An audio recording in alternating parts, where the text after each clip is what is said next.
Temos falado então sobre as epístolas de 1ª, 2ª e 3ª João. Estamos ainda na primeira epístola do apóstolo João. E ele tem falado a respeito de temas sobre o que ele viu, o que ele ouviu e o que era necessário fazer. Né? Falou da marca do testemunho, da marca da proclamação, a marca de uma nova conduta e agora a marca do abandono do pecado. Para que se tenha uma nova conduta, é necessário deixar algumas coisas atrás. Uma nova conduta, um novo jeito de ser, implica em fazer coisas diferentes. E a gente precisa fazer coisas diferentes, sim. Fazer as coisas que estavam erradas, ou melhor, fazer certas, né? Deixar de fazer as coisas erradas e passar a fazê-las certas. E nesse rol de coisas erradas que precisamos fazer, entra uma palavrinha aí que às vezes muito nos incomoda, que é o pecado. O pecado é aquilo que fazemos errado, é o que fazemos de mal aos olhos do Senhor. E como uma nova conduta, um novo ser, uma nova criatura, temos que deixar o pecado de lado. É importante e é necessário deixar o pecado de lado. Note que João vem numa linha lógica, numa sequência lógica de raciocínio, trazendo ideias a respeito do que precisa ser feito. No capítulo anterior, no vídeo anterior, comentamos sobre os versículos inclusive até o 10 de 1 João, o final do primeiro capítulo de 1 João, mas hoje a gente vai do versículo 8 do capítulo 1 ao versículo 2 do capítulo 2. E ele vai falar nesse trecho especificamente sobre pecado. Versículo 8 do capítulo 1 de 1 João diz assim: se dissermos que não temos pecado nenhum, a nós mesmos nos enganamos, e a verdade não está em nós.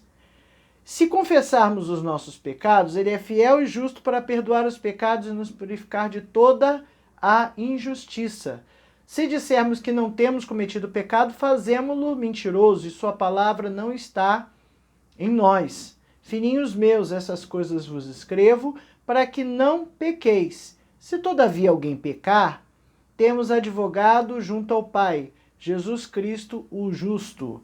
E ele é a propiciação pelos nossos pecados, e não somente pelos nossos próprios, mas ainda pelos do mundo inteiro. Propiciação aqui era uma oferta, uma oferenda que se fazia à divindade para que se buscasse o perdão dos pecados. A propiciação aqui era a troca, né? Eu estou fazendo esta oferta em contrapartida a divindade perdoa os meus pecados. É necessário, e João está frisando que é necessário ter uma mudança de comportamento, né? Uma nova conduta, é um novo ser, é uma nova criatura, uma nova pessoa. As pessoas precisam olhar para você e não reconhecer aquele velho homem que existia.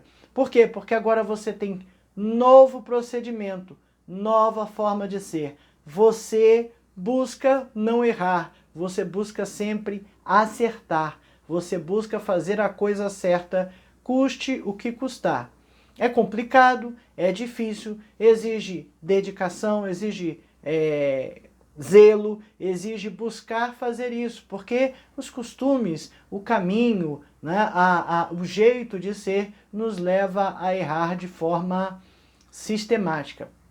Mas João está nos conduzindo aqui a um raciocínio que nos leva a entender justamente isso. O pecado é algo que temos. Vamos pecar, né? Mas a gente precisa buscar esta transformação.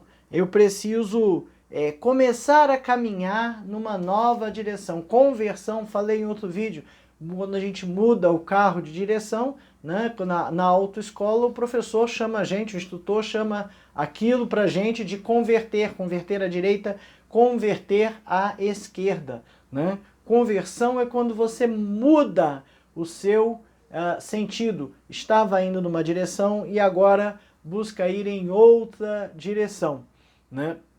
Então, precisamos converter as nossas vidas. Se já somos convertidos, aleluia, glória a Deus, sigamos nessa nova direção. Mas essa nova direção não pode ter sombras e reflexos das coisas da velha direção. A gente, se tiver sombra, se tiver reflexo, se tiver alguma coisa que nos lembre o antigo caminho, nós precisamos tirar essas coisas do caminho e limpar a nossa vida para que sigamos corretamente na direção que Deus quer, né? Uma direção livre de pecado, uma direção limpa, uma direção em que o pecado não mais nos domina, né?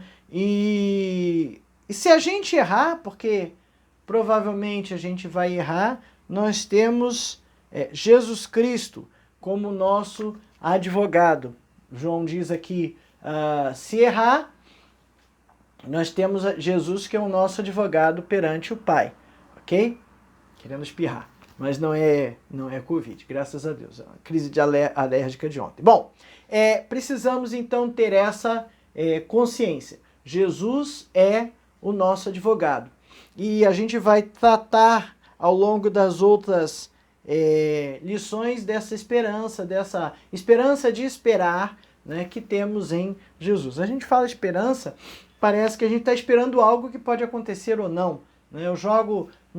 Se eu jogar, eu não jogo, mas se eu jogar num jogo tipo Mega Sena, eu vou ficar na esperança de ganhar. Mas não é a esperança de algo certo que vai ganhar, alguma coisa que pode acontecer ou não. A esperança que a gente fala em Jesus é a expectativa, é o esperar porque vai acontecer. Jesus voltará e nos salvará. Bom, essa é a lição número 4 da revista Palavra e Vida, edição número 73, a revista Palavra e Vida, editada pela Convenção Batista Fluminense. Está disponível para download em PDF no site batistasfluminense.org.br. Você pode baixar lá e acompanhar as lições. Essa lição tem por tema, essa revista tem por tema Marcas da Vida Cristã. São exposições em 1ª, 2ª e 3ª João, e foram escritas essas lições pelo pastor Pedro Elísio. Estamos na lição de número 4, que fala a marca do abandono do pecado. Abandonar. Sabe que abandono é uma palavra muito forte, né? Abandonar é quando eu deixo, de repente, alguma coisa para trás e não dou mais bola para aquilo, né? Eu abandonei, né? Não é deixar, não é se distanciar, não é ir deixando de lado. A palavra é abandono, né? A palavra é deixar de forma repentina algo para trás. E o que a gente está falando de deixar para trás é o pecado. Mas por que temos essa história do pecado? O primeiro tópico da nossa lição vem falando da consciência da natureza pecaminosa do homem. Bom, falamos, acho que na primeira lição, que o apóstolo João estava combatendo uma heresia que existia naquela época e continua a existir em alguns aspectos, que era o gnosticismo. O gnosticismo entendia que a alma era 100% boa e o corpo era 100% ruim. Portanto, o pecado estava no corpo e não na alma. Isso quer dizer que não tinha problema pecar, porque depois ia deixar o corpo aqui, a alma ia e voltava para Deus limpa e imaculada. E João está indo contra esse conceito e contra essa ideia, né? Porque também dentro do gnosticismo as pessoas entendiam que Jesus, como divindade, não tinha sido encarnado totalmente, porque a divindade não poderia se misturar com o corpo, porque o corpo era uma coisa ruim, então eles não criam num Jesus encarnado em carne e osso. É como se Jesus tivesse vivido aqui como algo parecido com carne e osso, mas não era, como se fosse um holograma, como se fosse alguma coisa assim que nos desse a sensação de carne e osso. Mas João está indo contra todas esse ensinamento é falso, até mesmo porque se Jesus não tivesse vindo em carne e osso não tivesse morrido na cruz,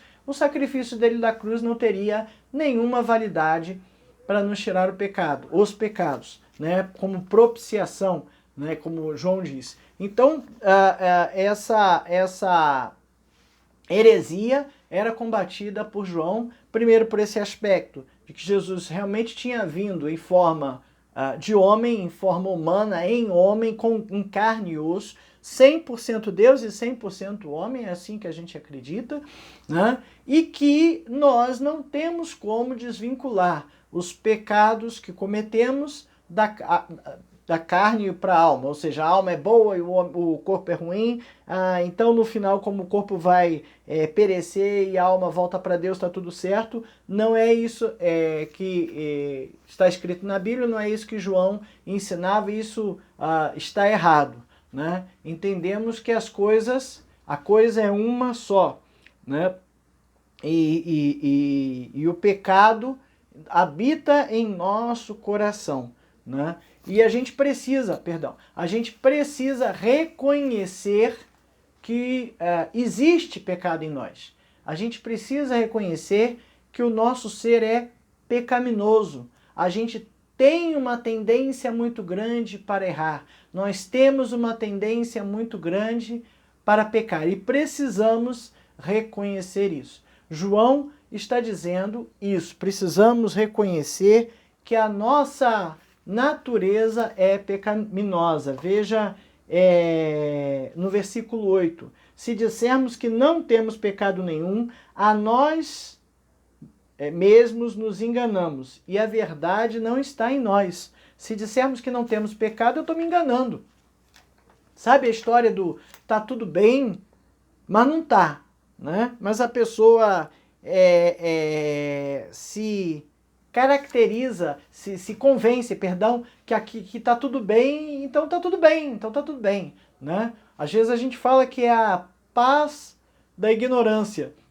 A pessoa tem perfeita ignorância de tudo que está acontecendo. E por ter esta ignorância, ela está tranquila, né? Está tranquila porque ignora o que pode vir, o que está vindo por aí. Mas ele está falando que se a gente faz isso, nós estamos nos enganando, perdão. Somos pecadores natos. Nós nascemos com o pecado, né? Por um homem entrou o pecado no mundo. Adão pecou, desobedeceu a Deus e por causa dele o pecado entrou no mundo. E nós nascemos com esta natureza pecaminosa, com o pecado original.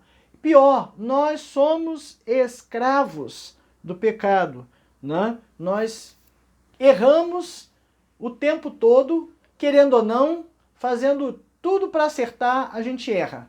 Por quê? Nós temos essa natureza pecaminosa. A tendência para o pecado, a tendência em fazer o mal o tempo todo. E João diz que nós precisamos ter consciência disso. Eu preciso saber desta minha natureza pecaminosa, né? João não está falando do pecado nosso de cada dia, misericórdia, né? Nós temos os nossos pecados, os nossos erros, as nossas práticas erradas, que às vezes a gente não sente, não percebe, ou até percebe, mas não quer abandonar, quer manter. Alguns chamam de pecado de estimação, sabe? Aquele que você guarda, alimenta e mantém ali vivo, guardadinho, de vez em quando você vai lá, brinca com ele, não é isso? Alimenta e deixa ele lá. Ele não está falando desses pecados sistemáticos errados. Pecado errado é ruim. Esses pecados sistemáticos que realizamos. Mas a gente está falando da natureza pecaminosa, da natureza do sem sentir eu vou pecar. Sem sentir estou inclinado a pecar, porque eu tenho essa natureza pecaminosa. Não que Deus tenha criado o homem imperfeito. Deus criou o homem perfeito, mas o homem pecou. E pelo pecado dele, trouxe a imperfeição ao homem. E essa natureza pecaminosa, ela é herdada.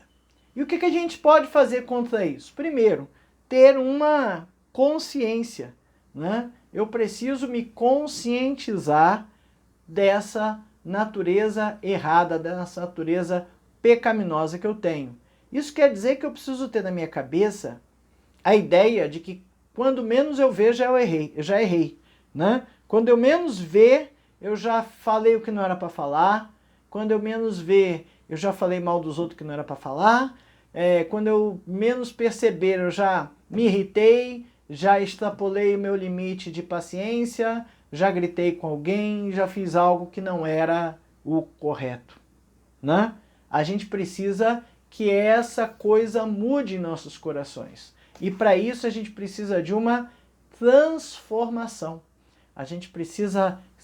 Transformar é uma palavra interessante, né? É sair de uma forma e chegar a outra forma. A gente precisa sair da forma pecaminosa para uma forma que a gente busca não pecar e busca ser perfeito. E sempre buscando a transformação para uma forma melhor, né?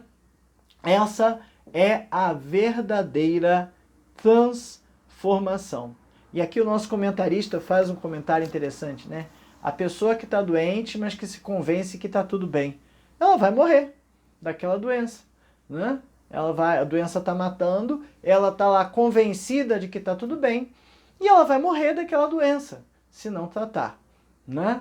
Então esse é o problema do pecado. O pecado, ele nos contagia de tal forma que as pessoas às vezes pecam, não têm consciência de que estão pecando, têm uma certeza que estão fazendo tudo corretamente, estão se enganando, né, enganando a si mesmo, tanto o doente que acha que está bem, quanto o pecador que acha que está tudo certo, estão se enganando, né? E os dois estão caminhando para a morte, né?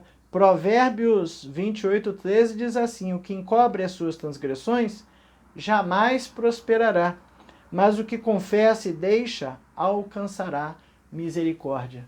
A gente só tem como ser perdoado de um pecado se a gente se convencer desse pecado. E quando a gente precisa de ajuda de alguém, a gente precisa estar convencido da nossa fragilidade.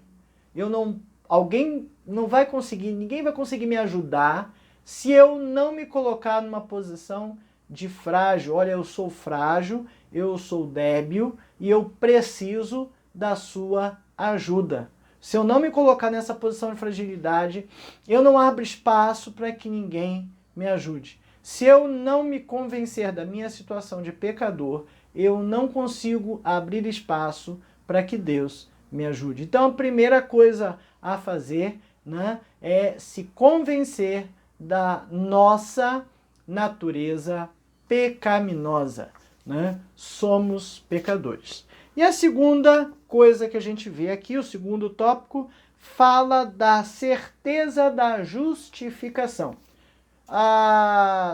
Teve uma série de vídeos que eu comentei já faz algum tempo já, né? E a gente falava sobre justificação, tornar a pessoa justa, né? Justificar do pecado. O que é justificar? Justificar é quando a pessoa errou, tá, mas eu vou justificar você, eu vou tornar justa a sua falha, né? A gente falta a uma aula e pede ao professor que justifique a nossa falta. Ou a gente falta ao trabalho, vai lá e leva o atestado médico para quê?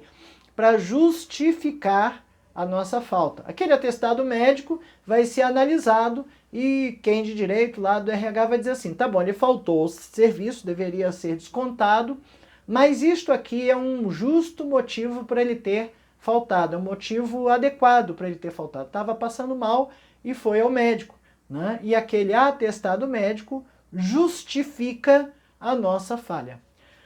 Nós somos pecadores, nós pecamos, ok? Mas Jesus pode justificar os nossos pecados, ou seja, tornar-nos justos outra vez mediante o seu poder e o seu sacrifício. Mas como isso pode acontecer? Isso parte de nós. Tá? Jesus fez o sacrifício na cruz e esse sacrifício é apto para justificar os nossos pecados. Eu vou ao médico, falto ao serviço e pego o atestado médico. É suficiente pegar o atestado médico? Não, porque se você não apresentar esse atestado médico no seu serviço, a sua falta não será justificada. E para a gente ser justificado dos nossos pecados, o que eu preciso fazer? Confessar. Eu preciso confessar a Jesus os meus pecados. João diz aqui no versículo 9, se confessarmos os nossos pecados, ele é fiel e justo para nos perdoar os pecados e nos purificar de toda injustiça. Perceba que a frase começa com uma palavrinha que indica condição. Se, ou seja, apenas se eu fizer isso, apenas se essa condição for satisfeita, que condição? Confessar os nossos pecados. Se eu confessar os meus pecados, então ele é fiel e justo para perdoar os nossos pecados. Quando a gente confessa alguma coisa, a gente reconhece, a palavra era essa, a gente reconhece a nossa condição de errado, a nossa condição de imperfeito, a nossa condição de realmente não tenho essa pureza, né? Eu reconheço que eu pequei, eu reconheço que eu sou humano, eu reconheço que a minha natureza é imperfeita e que nessa imperfeição eu dei vazão à minha natureza imperfeita e pequei. Né? Pequei, errei fazendo isso e aquilo. Eu tenho que dar nome aos pecados, né? Eu tenho que dizer quais eles são. Confessamos os nossos pecados, aí reconhecemos a nossa condição perante Deus, né? E quem pode então tornar-nos justos novamente? Jesus. Jesus mediante o seu sacrifício. Ele é fiel e justo. Você conhece alguém fiel e justo? Né? Uma pessoa fiel e justa para você? Mesmo alguém que a gente considera fiel e justo, muitas vezes comete injustiças ou infidelidades. Né? Mas Jesus não. Jesus é fiel e é justo. Né? Fiel. Fiel é o nome que a gente dá àquele peso que a gente coloca na balança para aferir se a balança está ok. Conhece essa expressão, o fiel da balança? Né? A gente usa um pezinho lá para medir a balança e ver se ela realmente está equilibrada, se ela está correta, se ela está medindo corretamente aquele peso. Jesus é fiel, né? O nosso padrão. Ele é fiel e é justo. E ele pode nos justificar os pecados. Ele é fiel e justo para nos perdoar os pecados e nos purificar de toda a injustiça. Ele é fiel e justo, nos torna justos, ajustados, né? Corretos novamente, e ele pode nos purificar dos nossos pecados a partir do seu sacrifício na cruz. Agora, essa confissão de pecado precisa vir acompanhada de uma ação, né, que vem junto, que é o arrependimento. Remorso não, né? Quando a gente fala de remorso, remorso é um sentimento ruim. A gente fica remoendo aquela coisa, não deveria ter feito, não deveria ter feito, eu errei, eu errei, eu errei. Isso é remorso. Mas o arrependimento é quando a gente não vai fazer de novo. Eu não deveria ter feito e não vou fazer de novo. Esse é o arrependimento. Então a gente precisa confessar os nossos pecados e precisa que haja este arrependimento, porque sem isso eu não vou abandonar o pecado. Se eu não me arrepender do pecado, eu vou voltar a ele novamente. E se eu voltar a ele novamente, eu vou pecar de novo. E se eu pecar de novo? Aí, misericórdia. Aí, essa confissão é inútil. Aí, tudo isso que eu estou fazendo é inútil, né? O pecado não pode ser algo rotineiro. Eu não posso ter algo rotineiro que eu peço perdão a Deus para Ele me perdoar e pronto, ó, confessei, errei e voltei. E fez de novo. Se está fazendo de novo, você talvez não tenha se arrependido dele, né? E esse pecado não é um pecado daqueles que a gente consiga, digamos assim, pedir perdão de consciência limpa, porque eu vou voltar e vou fazer de novo, né? Eu preciso me arrepender do pecado, e o pecado que eu estou pedindo perdão não pode ser uma constante, tem que ser um acidente de percurso, como ele fala aqui. Acidente de percurso é um termo bom, é algo que aconteceu de repente, não a prática rotineira, não é aquilo que eu faço no meu dia a dia que está errado, né? Jesus nos perdoa do nosso pecado, ele transforma nossas vidas do pecado original e a gente deve andar sem pecado, a gente deve andar num novo caminho, transformado, diferente, mas pode acontecer o pecado. O pecado pode acontecer como um acidente de percurso. E se eu tenho esse pecado escondido e repetido muitas vezes? Olha, isso aí nos afasta da presença de Deus, né? Isso nos separa de Deus. O pecado sistemático, por assim dizer, aquele pecado de estimação, como falei no início do vídeo, né? Pecadinho de estimação, ele nos separa da presença de Deus. Nós temos que tirar isso de nossas vidas. Precisamos identificar cada um deles, nomear cada um deles, confessar a Deus, a Jesus, cada um deles, pedir perdão, nos arrepender e aí tirar esses pecados da nossa vida. Isso é necessário para que a gente tenha uma real transformação. E nessa real transformação eu consiga abandonar esses pecados de forma diligente, né? O apóstolo aqui nos ensina, versículo 2, filhinhos meus, essas coisas vos escrevo para que não pequeis. Se, todavia, alguém pecar, temos advogado junto ao Pai, Jesus Cristo, o justo. O advogado, ele intercede, o advogado, ele briga por nós, ele trabalha, né? Conhece bem o campo jurídico e sabe como se portar naquele local, ele briga para nos defender. Tem um advogado de acusação também, mas nós estamos falando não do promotor, estamos falando do advogado de defesa. Jesus é o nosso advogado de defesa, né? E nós, como injustos, precisamos ser justificados, receber a justiça, né? Através desse advogado.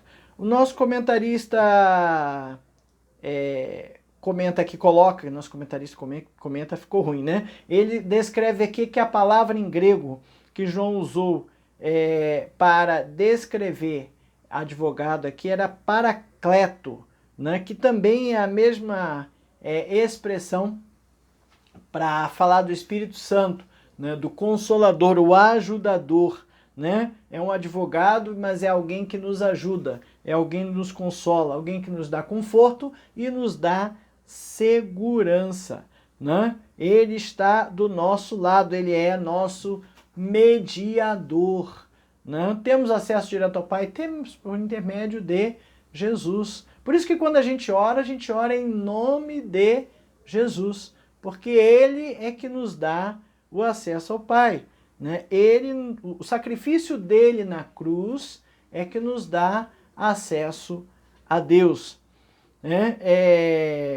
A penalidade que satisfaz o pecado, que como se diz, a pena por pecar, né? Melhor falar assim, satisfaz ficou uma palavra ruim, né? A pena por pecar foi cumprida por Jesus na cruz. Jesus morreu por nós e a sua morte levou sobre si as nossas imperfeições, os nossos pecados. Romanos 5, de 12 a 19, diz lá que por um homem entrou o pecado, por um também entrou a salvação. Vamos ler lá Romanos 5, de 12 a 19.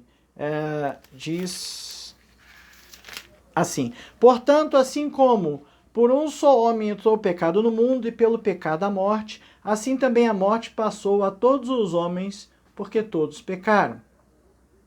Porque até o regime da lei havia pecado no mundo, mas o pecado não é levado em conta quando não há lei. Entretanto, reinou a morte desde Adão até Moisés, mesmo sobre aqueles que não pecaram à semelhança da transgressão de Adão, o qual prefigurava aquele que havia de vir. Todavia, não é assim o dom gratuito como a ofensa, porque se pela ofensa de um só morreram muitos, muito mais pela graça de Deus e o dom pela graça de um só homem, Jesus Cristo, foram abundantes sobre muitos. O dom, entretanto, não é como no caso em que somente um pecou, porque o julgamento derivou de uma só ofensa para a condenação, mas a graça transcorre de muitas ofensas para a justificação. Se pela ofensa de um, por meio de um só, reinou a morte, muito mais os que recebem a abundância da graça e o dom da justiça reinarão em vida, por meio de um só, a saber, Jesus Cristo. Pois assim como por uma só ofensa veio o juízo sobre todos os homens para condenação, assim também por um só ato de justiça veio a graça sobre todos os homens para a justificação que dá vida. Porque, como pela desobediência de um só homem, muitos se tornaram pecadores, assim também por meio da obediência de um só, muitos se tornarão justos. Perceba o paralelo entre Jesus, né, e Adão. Por Adão entrou o pecado no mundo, por Cristo entrou a salvação. Por um homem, por Adão, veio a morte a todos, por Cristo vem a vida. Né? Se todos se tornaram injustos por meio de Adão, por Jesus, todos podem se tornar justos. Mas tem uma porta de entrada, é confessar os pecados, né, e pedir perdão, arrependimento e mudança de comportamento. Bom, o terceiro tópico da nossa lição fala do preço do perdão, considerando o preço do perdão. Né? Esse preço foi muito alto. E eu fico imaginando o que você faz com uma coisa muito cara que você tem, que você compra. Né? Será que você empresta para todo mundo? Será que você deixa jogado pela casa? Ou você limpa e guarda, você conserva, você arruma, você mantém em ordem, você cuida para não quebrar, cuida para não estragar. Né? Quando a gente compra coisas caras, nós temos o cuidado de cuidar dessas coisas caras. E qual foi o preço da nossa justificação? Quanto custou a nossa justificação? O preço foi alto, né? Tem um cântico que fala, né? Eu sei que foi pago um alto preço para que contigo eu fosse um, meu irmão. Quando Jesus derramou a sua vida, ele pensava em mim, pensava em ti, pensava em nós. Né? O preço do perdão, né, foi muito alto. No primeira lição falamos que João foi testemunha, ele falava do que ele foi testemunha. E ele presenciou várias cenas do sacrifício de Cristo. Ele viveu com Cristo aqueles 3 anos, né, acompanhando o mestre, era um discípulo mais chegado de Jesus, né? Tanto é que a Bíblia narra que ele era o amado de Jesus, o discípulo amado, e ele tinha estado em algumas cenas durante a questão da crucificação. Vamos dar uma olhada lá em João, o evangelho dele mesmo, né? João 18. No evangelho de João, capítulo 18, versículo 15, diz lá: Jesus já foi preso, já está indo para a casa do sumo sacerdote. Simão, Pedro e outro discípulo seguiam a Jesus. Sendo este discípulo conhecido do sumo sacerdote, entrou para o pátio deste com Jesus. Jesus já foi preso e foi conduzido à casa do sumo sacerdote. Essa situação aqui, Pedro fica do lado de fora e Pedro vai negar a Cristo, né? Uma mulher chega para ele, uma criada, né? E diz que ele, esse aqui era um deles. Não conheço não, não conheço não, não conheço não. E o galo canta, né? Antes que o galo cante 3 vezes, me negarás. Não era o galo que cantou 3 vezes, foi Pedro que negou 3 vezes antes do galo cantar. Então veja que João entrou com Cristo junto ao sumo sacerdote. Então ele presenciou o quê? Jesus sendo interrogado, esbofeteado, sendo machucado na frente do sumo sacerdote. João 19, 25 a 26 mostra uma outra parte, 19, do 25 a 26, Jesus já está crucificado. E junto à cruz estavam a mãe de Jesus e a irmã dela, Maria, mulher de Clopas, e Maria Madalena. Vendo Jesus, sua mãe e junto a ela o discípulo amado, João, né, disse, mulher, eis aí o teu filho. Então, João estava ao pé da cruz, quer dizer que ele viu todo aquele processo de crucificação. Imagine você ver um filme produzido no cinema sobre a crucificação e a forma como eu e você ficamos estarrecidos quando vemos aquelas cenas chocantes, né, do soldado pegando a mão ou o braço, sei lá, e batendo um cravo de ferro na carne, furando a carne, e aquele sangue jorrando, aquela situação toda complicada, né? Aquela cena pesada, né? João estava com aquilo ali na cabeça. Olha, João 28, ele está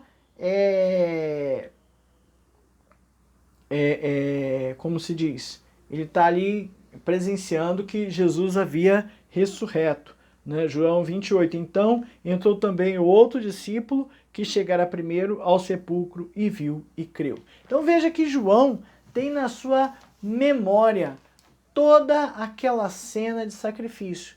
Jesus era bem chegado, João era bem chegado de Jesus, Jesus era bem chegado de João. Tanto é que Jesus João comenta o amado, o discípulo amado.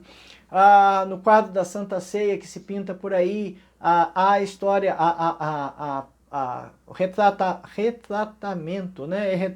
João é retratado como estando deitado sobre o peito, o ombro de Cristo, né?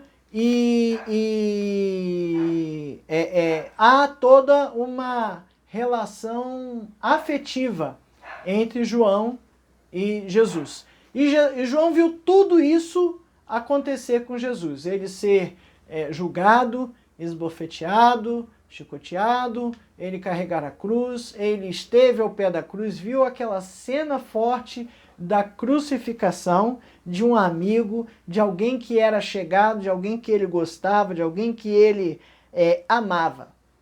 Perceba que isso tudo marcou profundamente João, né? A gente vê um filme e fica chocado com a cena produzida no cinema, mas João viu ao vivo e a cores. E ele com certeza ficou extremamente impressionado e aquilo ali não saía da sua cabeça. Ele sabia que Jesus morreu para justificar os nossos pecados. Ele sabia do plano de salvação, ele entendia o plano de salvação, mas aquilo tudo marcou a sua vida. E ele entendia que o sacrifício de Cristo foi um preço muito alto pelas nossas vidas. Por isso que eu perguntei o que você faz com algo que você tem que custou muito caro. né? Você guarda, você conserva, você deixa largado por aí, você esquece, né? Deixa esquecido em casa, ou você faz questão de usar, ou você faz questão de aparecer com aquilo, né? Mostrar aos outros. A salvação é algo que a gente precisa ter consciência de que foi caro, foi muito caro. O sacrifício de Cristo na cruz foi muito caro. E nós temos que cuidar, lidar, entender esse sacrifício de uma forma zelosa, né? Hebreus 9:15. Espera aí. Hebreus 9:15. Tá aqui, ó. Abrir a Bíblia na hora assim sem marcador é complicado, né? Hebreus 9:15. Por isso mesmo, ele é o mediador da nova aliança, a fim de que, intervindo a morte para a remissão das transgressões que havia sobre a primeira aliança, recebam a promessa da eterna herança aqueles que têm sido chamados. Todos somos chamados, mas onde aqueles que aceitam o sacrifício de Cristo, né, são salvos. Né? E ele continua aqui, é interessante ele falar no versículo 16, porque onde há testamento é necessário que intervenha a morte do testador. Né? O Novo Testamento, ele só pode, um testamento só é válido quanto aquele que o mandou escrever, né, junto ao advogado, morre. Senão, nada disso tem valor. Né? João entendeu bem essa situação e ele expressa aqui que o sacrifício de Cristo na cruz foi um alto preço que foi pago, né? E ele precisa ser valorizado, não é a palavra, né? Valorizado não é a palavra, mas a gente precisa entender o custo que teve para Deus mandar o seu próprio filho em forma humana para morrer numa cruz, né? Ele morreu pela propiciação em troca dos nossos pecados, para nos justificar. E nós temos que fazer o quê? Buscar uma vida justa, buscar um novo procedimento, buscar abandonar o pecado, deixar o pecado nosso original de lado. A gente tem consciência que nós temos essa natureza pecadora, pecaminosa, então eu vou fazer todo o esforço para que eu não peque mais, né? A gente precisa deixar essa cultura de ajeitar as coisas. Não tem jeito. Tá certo, tá certo. Tá errado, tá errado. E se tá errado, confessamos a Deus o nosso pecado e deixamos o pecado de lado. Ok?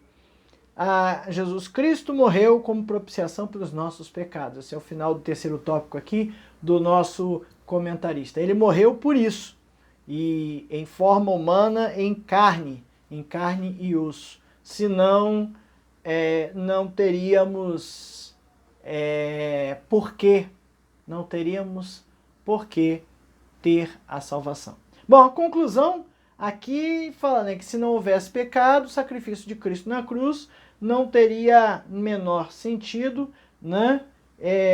E João afirma que o preço foi pago mediante o sacrifício, né? Ele é a propiciação pelos pecados, não somente pelos nossos próprios, mas ainda pelos do mundo inteiro, né? Jesus, o sacrifício de Cristo é a propiciação. Ele pagou o preço dos nossos pecados. Ele pagou o preço para que recebêssemos perdão e justificação, né? E através dessa justificação e esse perdão, voltemos à comunhão com Deus.